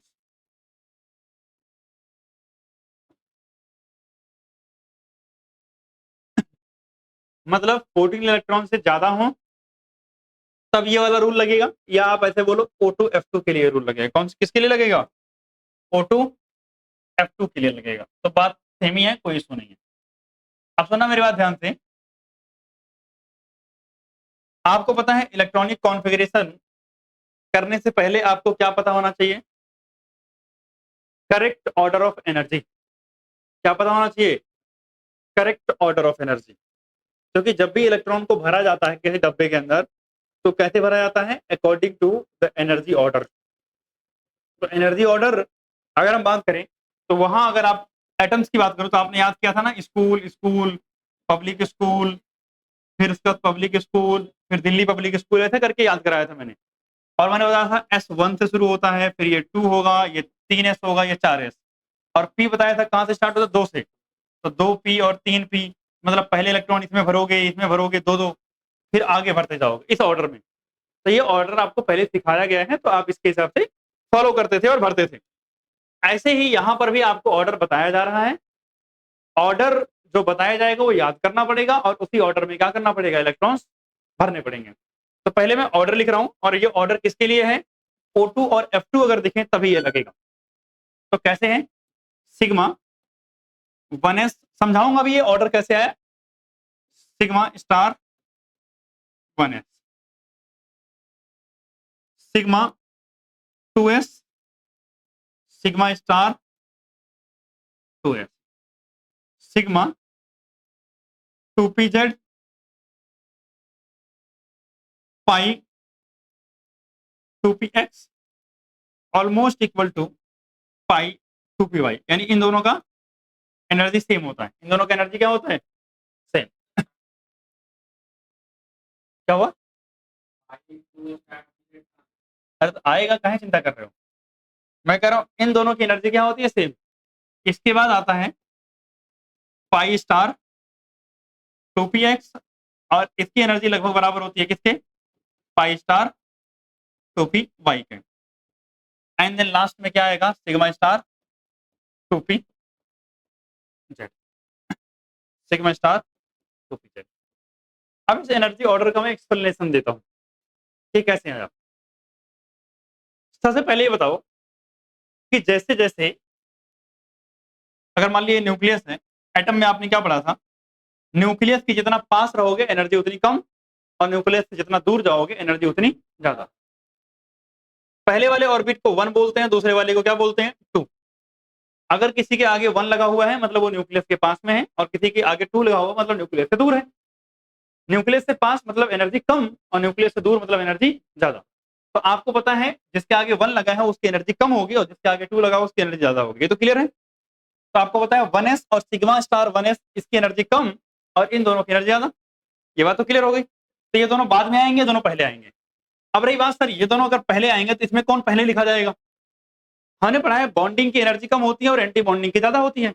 हमें एनर्जी का इंक्रीजिंग ऑर्डर बनाना है, तो पहले किसको लिखें? कम वाले को ना। इसलिए बॉन्डिंग को पहले लिखा है, एंटी बॉन्डिंग को बाद में लिखा है। इतना तो क्लियर हुआ। फिर आते हैं यहाँ पर। कहाँ आते हैं? यहाँ पर। अगर हम बात करें सिग्मा 2s और सिग्मा स्टार 2s, कौन पहले आएगा? बॉन्डिंग पहले आएगा, एंटी बॉन्डिंग बाद में आएगा। Same rule. अब जब यहां पहुंचते हैं तो यहां एक और इशू आता है कि सर ये 2pz भी तो है। क्या है? 2pz भी तो है। इसके आगे भी 2, इसके आगे भी 2। आपने कैसे डिसाइड किया कि 2pz बाद में आएगा और 2ps पहले आएगा? सही बात, सुना ध्यान से। वैसे तो ये एक्सपेरिमेंटली निकाली हुई वैल्यू है, बट इसको एक्सप्लेन किया जा सकता है। अब सुना, बताओ मुझे जल्दी से। हमने पढ़ा था S S overlapping, PP overlapping और एसपी ओवरलैपिंग। ओवरलैपिंग मतलब यही जो अभी पढ़ा था, मतलब पहली बार क्लास में होता है ऐसे, दो ऑर्बिटल आके कंबाइन हो जाए, इसे हम ओवरलैपिंग बोलते हैं।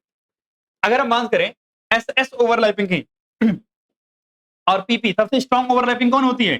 पीपी। फिर कौन होती है? एसपी। और सबसे वीक कौन होती है? एसपी। आप बताओ। हाँ, अच्छा सॉरी, लास्ट में एसएस ना। हाँ, सही बात है। तो पीपी ओवरलैपिंग सबसे स्ट्रॉन्ग है। जितना स्ट्रॉन्ग ओवरलैपिंग उतना स्ट्रॉन्ग बॉन्ड, और जितना स्ट्रॉन्ग बॉन्ड उतना कम एनर्जी। सही बात है। तो आप बताओ, अगर ये 2p होता और ये 2p होता और ये 2s होता और ये 2p होता और ये 2s होता, ये 2s होता, मुझे तो इससे कोई मतलब नहीं अभी। इसको और इसको कंपेयर करो, एनर्जी किसकी ज्यादा आएगी? 2s की आएगी या 2p की? सही बात है, s की आएगी। ठीक। तो क्या हुआ, हमने क्या किया, पहले 2s एंड 2s को लिखा सिग्मा, और उसके बाद क्या आया? 2pz आया। क्या आया? 2pz। अब सुना मेरे बात है, 2pz के बाद हमारे पास पाई आया। आपको पता है पाई बॉन्ड कंपेरेटिवली क्या होता है? वीक होता है एज कंपेयर टू क्या? सिग्मा। तो अगर वीक होता है तो एनर्जी ज्यादा होगी, एनर्जी ज्यादा होगी इसलिए कहाँ आएगा? बाद में आएगा। कहाँ आएगा? बाद में आएगा। फिर यहाँ बात करते हैं एंटी बॉन्डिंग, फिर से उसके बाद में आएगी। और आपको पता है इसकी एनर्जी, अगर इसका सिग्मा यहाँ है और ये इससे कम है, तो इसका एंटी बॉन्डिंग सबसे लास्ट में आएगा। फिर सोचो ध्यान से, मैं क्या कह रहा हूँ, मेरे पास 10 रुपए थे, मुझे 2 लोगों में बांटने थे। लेट से मैंने एक पर्सन को 8 रुपया दिया, दूसरे को कितना मिला होगा? 2 रुपए। अगर एक पर्सन को मैंने 6 रुपए दिए, दूसरे को कितना मिला होगा? 4। मतलब एक पर्सन को मैं जितना ज्यादा दूंगा दूसरे को उतना कम मिलेगा, या एक को मैं जितना कम दूंगा दूसरे को उतना ज्यादा मिलेगा। अगर ये कम है तो इसका एंटी बॉन्डिंग उतना ही ज्यादा होगा। समझ रहे हो ना? अगर ये इन दोनों से पीछे आता है तो इसका एंटी बॉन्डिंग इन दोनों के आगे आएगा। मतलब रिस्पेक्टिव वैल्यू है ना, कि भैया एक को अगर एनर्जी आपने ज्यादा दे दिया तो दूसरे को एनर्जी क्या मिलेगी? कम मिलेगी, क्योंकि टोटल एनर्जी तो फिक्स है ना। भैया मान लिया मेरे पास 10 ही है, तो अगर मैंने एक को इसको 2 ही रुपया दिया और ये 2 रुपए इन दोनों से कम है, इसका मतलब इसके एंटी बॉन्डिंग को इन दोनों से भी ज्यादा मिला होगा, इसलिए वो पीछे है।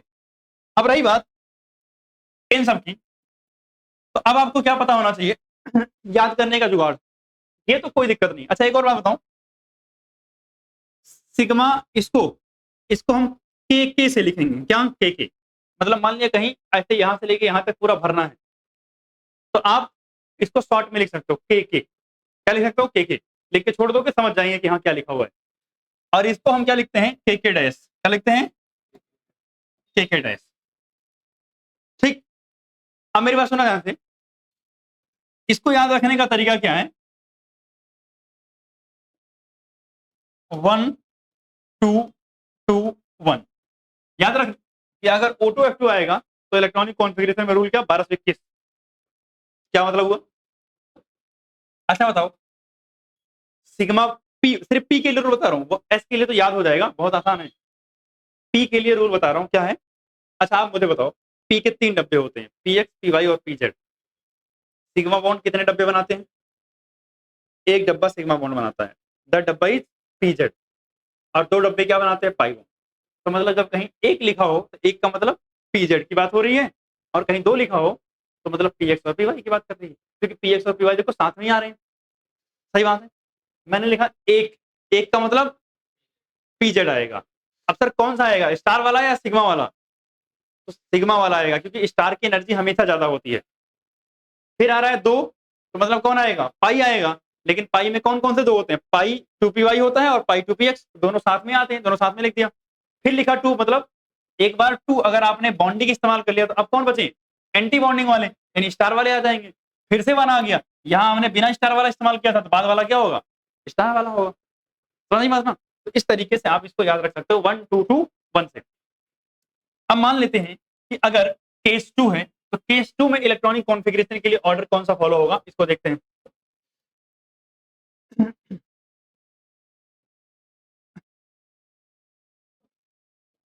इन केस 2, और ये किसके लिए है,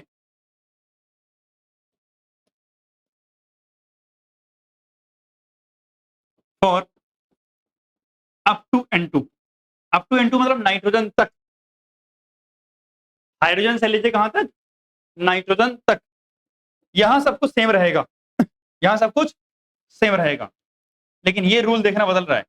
और अब की बार मैं इसी रूल के हिसाब से आप लोगों से लिखवाऊंगा, 2 1 2 1। अब आपको क्या लगता है पहले कौन आना चाहिए इसमें, टू लिखा है पहले, तो ये वाला पहले आना चाहिए, ये वाला बाद में आना चाहिए, सही बात है ना? तो मतलब इसको मैं यहां से उठा के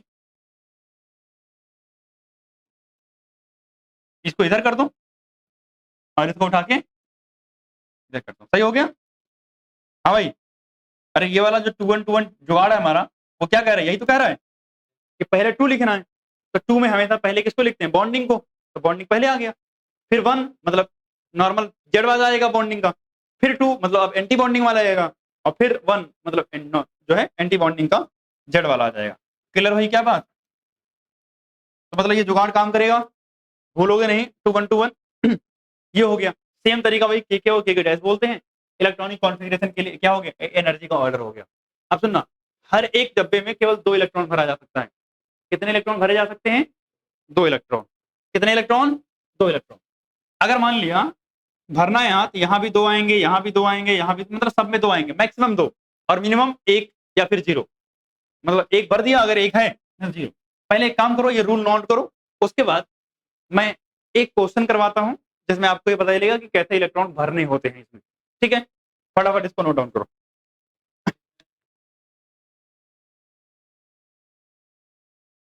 अब क्या करते हैं, क्वेश्चन करते हैं। एग्जाम्पल, मान लिया हमको करना किसका है, O2 का। किसकी करनी इलेक्ट्रॉनिक कॉन्फ़िगरेशन, O2 की। मतलब एक ऑक्सीजन के पास कितने इलेक्ट्रॉन होते हैं, 8। दो ऑक्सीजन है O2, तो कितने हो जाएंगे, 16। तो ये पता होना चाहिए कि हाँ भैया 16 इलेक्ट्रॉन है इसके पास। और हमें पता है O2 के लिए कौन सा लगता है भैया, ऊपर वाला केस ना। तो अगर ऊपर वाला केस लगता है तो मैं तो कॉपी पेस्ट कर सकता हूँ ना।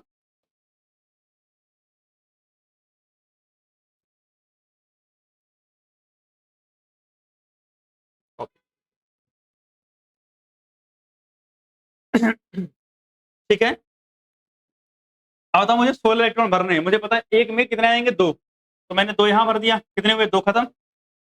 2 यहां भरा, कितने हुए, 4। 2 6, 2 8, 2 10। अब सुनना, जब यहां भरने की बारी आए तो आपके पास अभी कितने 6 हैं, 2 इसमें और 2 इसमें भरे, तो कितने इस्तेमाल होंगे, 4। तो अगर आपके पास इतने इलेक्ट्रॉन हों कि दो दो दोनों में भर सकते हो, तो दोनों में भर दोगे पहले। तो कितना हुआ, अब हो गए 14। अब कितने बच्चे हैं, बस 2। अब इनकी बारी आई है, तो आप किसी एक को 2 नहीं दोगे, आपके बचे ही 2 हैं, तो आप एक एक दोगे दोनों को। कितने कितने दोगे, ठीक है। मतलब अगर आपके पास एक इलेक्ट्रॉन जो है, 2 इलेक्ट्रॉन है, तो आप क्या करोगे, एक एक दोनों को भरोगे।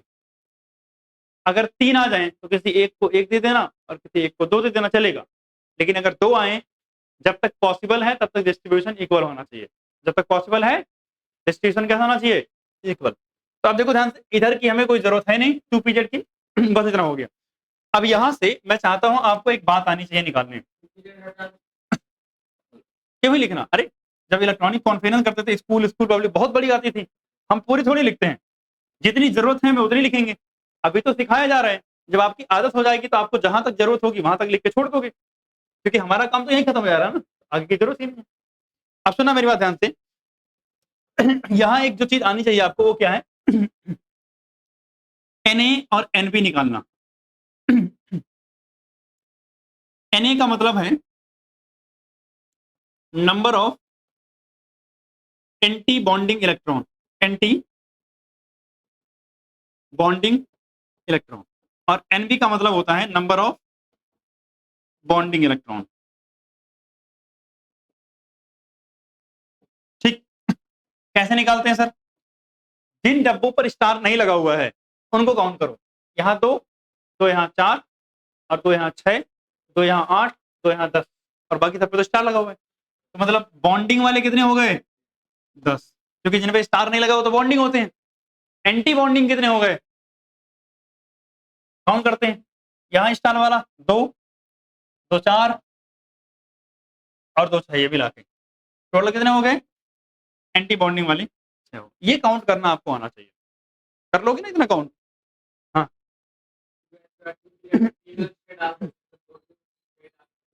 महाराज ये पीजेड है, इधर देखो इधर, पी के अंदर 3 डब्बे होते हैं, इस पूरे डब्बे में 6 इलेक्ट्रॉन आते हैं, ये है पी एक्स, ये है पी वाई और ये है पी जेड। एक डब्बे में कितने भरते हो, बस 2 ही ना महाराज, यहाँ अलग अलग लिखा हुआ है सब, 2 इसमें 2 इसमें 2 इसमें, तो 6 तो आए हैं, लेकिन सारे डब्बे हमने क्या किए हैं, अलग अलग लिखे हैं। इसलिए एक बात ध्यान रखने दिमाग में, क्या कि एक में केवल मैक्सिमम 2 आएगा, फालतू का टेंशन नहीं पालना, एक में मैक्सिमम कितना आएगा, 2 आएगा, ठीक है ना, मान लोगे ना इतनी बात बस। अब मैं चाहता हूं कि एक एग्जाम्पल और आप लोग करो, जैसे एग्जाम्पल एक ले लेते हैं Be2 का, किसका ले लेते हैं, Be2, बेरिलियम का एटॉमिक नंबर कितना होता है 4, तो इलेक्ट्रॉन कितने हो जाएंगे 8। अब आपको पता है इलेक्ट्रॉनिक कॉन्फ़िगरेशन अगर करोगे तो क्या हो जाएगा, sigma 1s2 sigma star 1s2 मतलब 2 आएगा, उसका सिग्मा 2s इसमें भी 2 आएगा, एंड सिग्मा स्टार 2s2, बस ये खत्म हो गया, 8 पूरे हो गए ना, 8 खत्म। Number of anti bonding electron 4 है, नंबर ऑफ बॉन्डिंग इलेक्ट्रॉन, ठीक, क्योंकि ये काउंट करना इसलिए सिखा रहा हूँ क्योंकि इसके काम आएगा अभी थोड़ी देर में। समझ गए, ये बात नोट करो, आगे चलते हैं। अब हेडिंग डालेंगे एप्लीकेशन ऑफ एमओटी।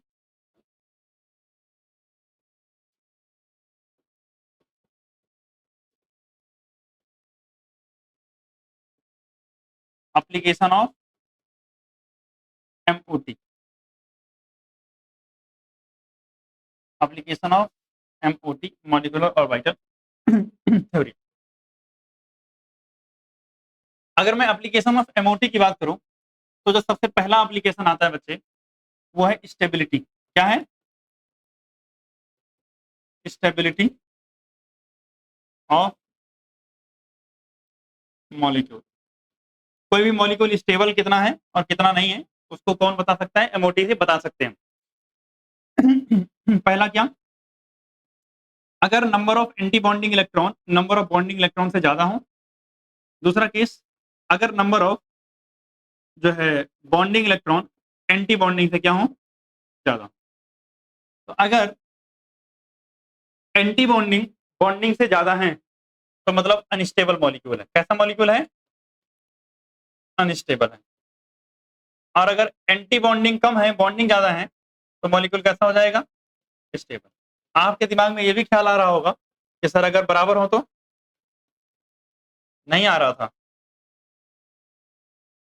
अगर बराबर होते हैं तो मॉलिक्यूल ही एग्जिस्ट नहीं करता, स्टेबिलिटी की बात तो छोड़ ही दो।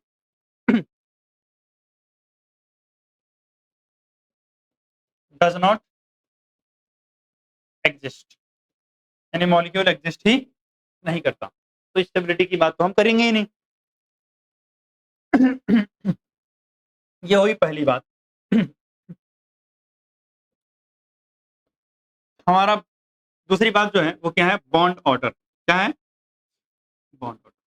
बॉन्ड ऑर्डर क्या होता है, किसी भी मॉलिक्यूल्स के बीच में कितना बॉन्ड है, एक बॉन्ड है, दो बॉन्ड है, सिंगल है, डबल है, ट्रिपल है, that is the bond order. तो अगर हम बॉन्ड ऑर्डर की बात करें तो बॉन्ड ऑर्डर निकालते कैसे? अच्छा, बॉन्ड ऑर्डर को मैं BO से लिख सकता हूँ शॉर्ट में। तो bond order is equal to होता है number of bonding electron minus number of anti bonding electron divided by 2। ये फॉर्मूला होता है बॉन्ड ऑर्डर का। अब सुनो,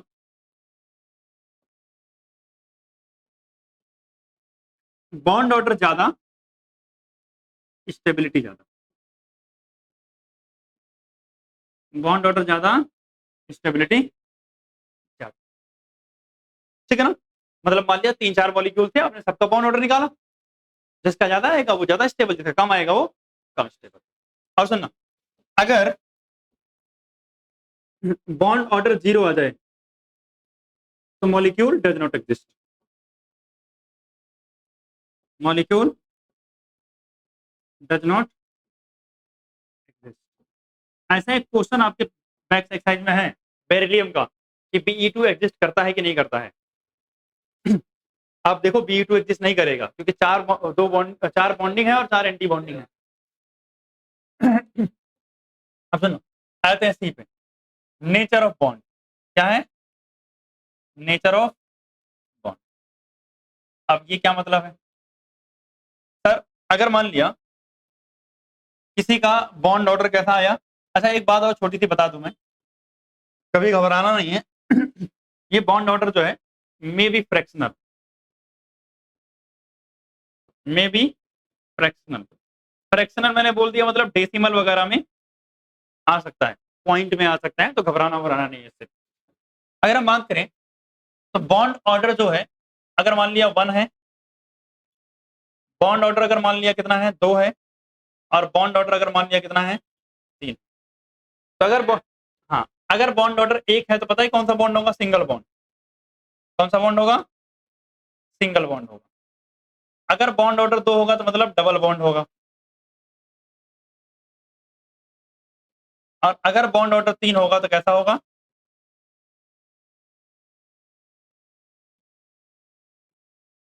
ट्रिपल बॉन्ड होगा। सही बात। सी के बाद D, bond strength and length. Bond strength यानी बॉन्ड की मजबूती, and bond length. Bond strength and bond length. अगर बच्चे हम बॉन्ड स्ट्रेंथ की बात करें, BS का मतलब बॉन्ड स्ट्रेंथ डायरेक्टली प्रोपोर्शनल होगा किसके? सॉरी, डायरेक्ट कर रहा हूं, इनवर्सली प्रोपोर्शनल होगा किसके? बॉन्ड लेंथ के। मतलब बॉन्ड लेंथ जितनी ज्यादा, बॉन्ड स्ट्रेंथ उतनी कम। और ये डायरेक्टली प्रोपोर्शनल होंगे किसके? बॉन्ड ऑर्डर के। तो समझ गए? बॉन्ड ऑर्डर निकाले आपने, जिसका ज्यादा आ रहा होगा उसकी बॉन्ड स्ट्रेंथ ज्यादा होगी और उसकी बॉन्ड लेंथ क्या हो जाएगी? कम हो जाएगी। ठीक। ई, मैग्नेटिक नेचर। कौन सा नेचर? Magnetic nature. भैया इन्हीं के चक्कर में तो स्टार्ट हुआ था सब कुछ। तो अगर हम मैग्नेटिक नेचर की बात करें तो पहली बात, पैरामैग्नेटिक। Para magnetic. पैरामैग्नेटिक मतलब क्या होता है? Attracted to magnetic field. Attracted towards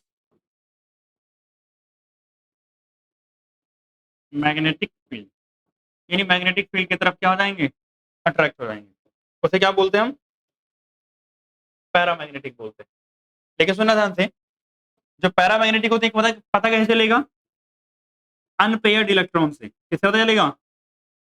unpaired electron present होने से। जैसे आप देखो ध्यान से, पीछे मैंने इलेक्ट्रॉनिक कॉन्फ़िगरेशन की थी ये वाली, इसमें देखो यहाँ paired paired paired paired paired paired, यहाँ देखो अनपेयर्ड है ना, एक एक, क्योंकि दो होते तो पेयर, एक एक है तो अनपेयर, तो अनपेयर इलेक्ट्रॉन प्रेजेंट है, इसलिए ऑक्सीजन कैसा होगा, पैरामैग्नेटिक होगा। हमारी बात ना, तो इसी को एक्सप्लेन करने के लिए सबको शुरू हुआ था, तो आपको बदल गया कैसा होगा, ये पैरामैग्नेटिक होगा। दूसरा केस है हमारा डायमैग्नेटिक का, किसका है, डायमैग्नेटिक का। डायमैग्नेटिक मतलब रिपेल इन मैग्नेटिक फील्ड।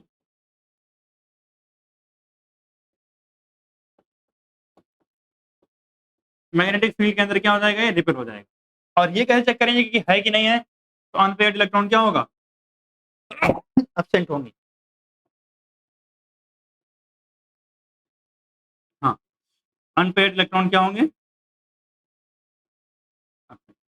अगर अनपेयर्ड इलेक्ट्रॉन नहीं है तो कैसा हो जाएगा, डायमैग्नेटिक। अब नीचे वाला देखो, वैसे तो एग्जिस्ट नहीं करता, बट अनपेयर्ड इलेक्ट्रॉन नहीं है ना, तो बोल देंगे डायमैग्नेटिक।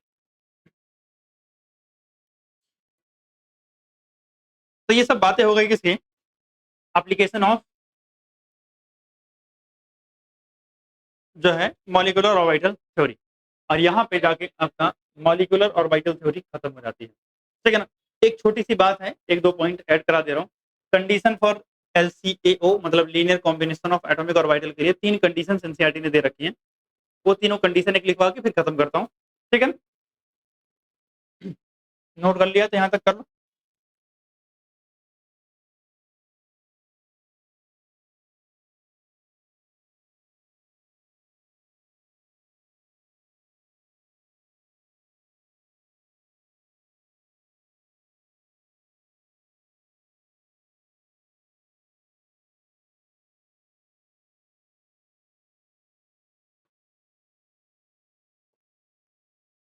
लास्ट चीज यहाँ लिखा हुआ है condition,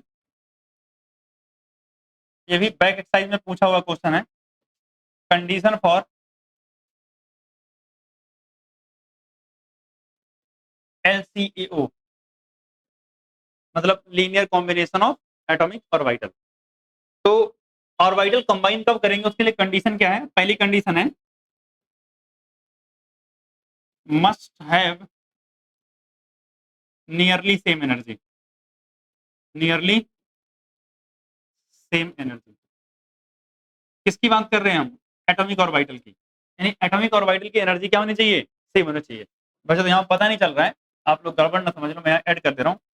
atomic orbital, atomic orbital must have nearly same energy. Second, atomic orbital must have symmetry around molecular axis, molecular axis।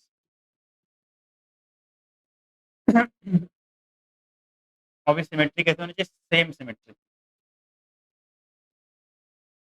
क्या कहने का मतलब है, अगर मैं बात करूं तो सेम सिमेट्री कहने का मतलब है पी एक्स है तो पी एक्स के साथ वो कंबाइन करेगा, पी जेड के साथ कंबाइन करेगा, और पी वाई के साथ कंबाइन करेगा। कभी भी आप पी एक्स को पी वाई के साथ कंबाइन करने की कोशिश नहीं करोगे, और पी एक्स को पी एक्स के साथ कंबाइन करने की कोशिश नहीं करोगे, क्योंकि ऐसे केस में कोई बॉन्ड वॉन्ड नहीं बनता है। ये आपने वीबीटी में भी सीख रखा है, ठीक है ना। तो याद रखना है मस्ट हैव सेम सिमेट्री का मतलब पी एक्स के साथ, पी वाई के साथ, पी जेड के साथ। तीसरा,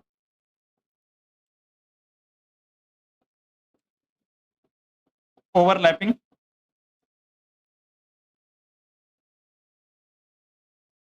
मस्ट बी मैक्सिमम एक्सटेंट, मतलब जितनी ओवरलैपिंग हो सकती है मैक्सिमम लेवल तक उतनी ओवरलैपिंग कराते हैं, ठीक। तो अब जो है ये चैप्टर हो गया खत्म। एक बार बैक एक्सरसाइज मैं बता देता हूँ। क्वेश्चन नंबर 4.34 से लेकर के 4.40 तक बैक एक्सरसाइज में ये सारे क्वेश्चन, हाँ क्वेश्चन 4.34 टू 4.40, यहाँ तक क्वेश्चन सब मॉलिक्यूलर ऑर्बिटल थ्योरी पर बेस्ड है लगभग। तो आपको ये क्वेश्चन अटेम्प्ट करने हैं, बाकी अगर कोई दिक्कत आती है, समस्या आती है तो आप मुझे बताओगे, ठीक है। तो बस आज की क्लास यहीं तक, बाकी मिलते हैं अगली क्लास में। टेस्ट के लिए आपको इन्फॉर्म कर दिया जाएगा। होने वाला तो संडे को था, लेकिन सिलेबस थोड़ा सा फ्राइडे को बारिश की वजह से रह गया, इसलिए नहीं हुआ। अब अगली क्लास में इसका जो बचा हुआ पोर्शन है 15-20 मिनट जगह में खत्म करके क्वेश्चंस वगैरह कुछ डिस्कस कर लेंगे, एंड जो है फिर टेस्ट का टाइम बता दूंगा, अगला चैप्टर स्टार्ट करेंगे, ठीक है। तो बस आज के लिए यहीं तक, धन्यवाद।